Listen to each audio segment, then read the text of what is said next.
Secretary ng DepEd, ito po ay si Senator Sari Angara. Alam niyo po, makalat po kayo kasi ang mga anak ninyo ay nasali sa ALAL program.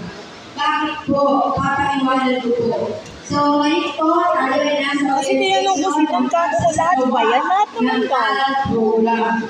Bukod Meron po kasi kay binigyan ng President, Vice President P.P. Sara, ang sinasabi po niya matatag.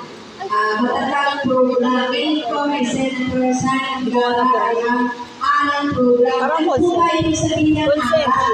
Ang ALAL po ay nananagugan ng academic, recovery, and accessible learning. So, yun po yung ALAL. Bakit po academic recovery? Kasi daw po, mayroong gap sa mga natutunan ng mga bata. Yun daw po mga bata ay below or ahead ng 2 step ang kanilang kaalaman.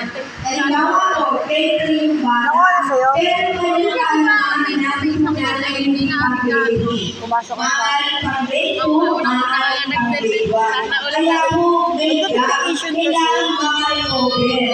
Kailangan po, kung siya grade 3, dapat ang alam niya pang grade 3. So, tayo po, ang program DepEd, sa panguna ni Secretary Angara, ay gumawa ng isang programa kung saan para yung mga bata natin ay maging worldwide or worldwide competitive.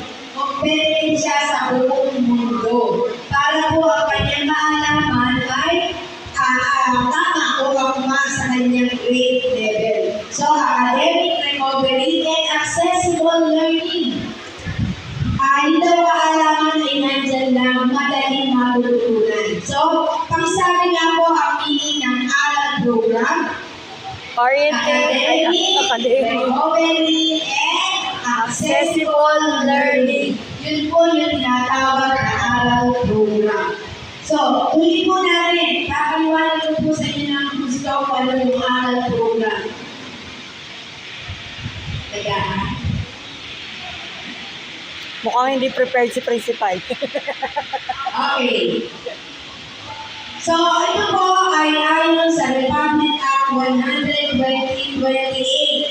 Ano ang RA 12028? Academic Recovery and Accessible Learning Program Act of 2024. Establish a free and effective national learning intervention program to ensure that by the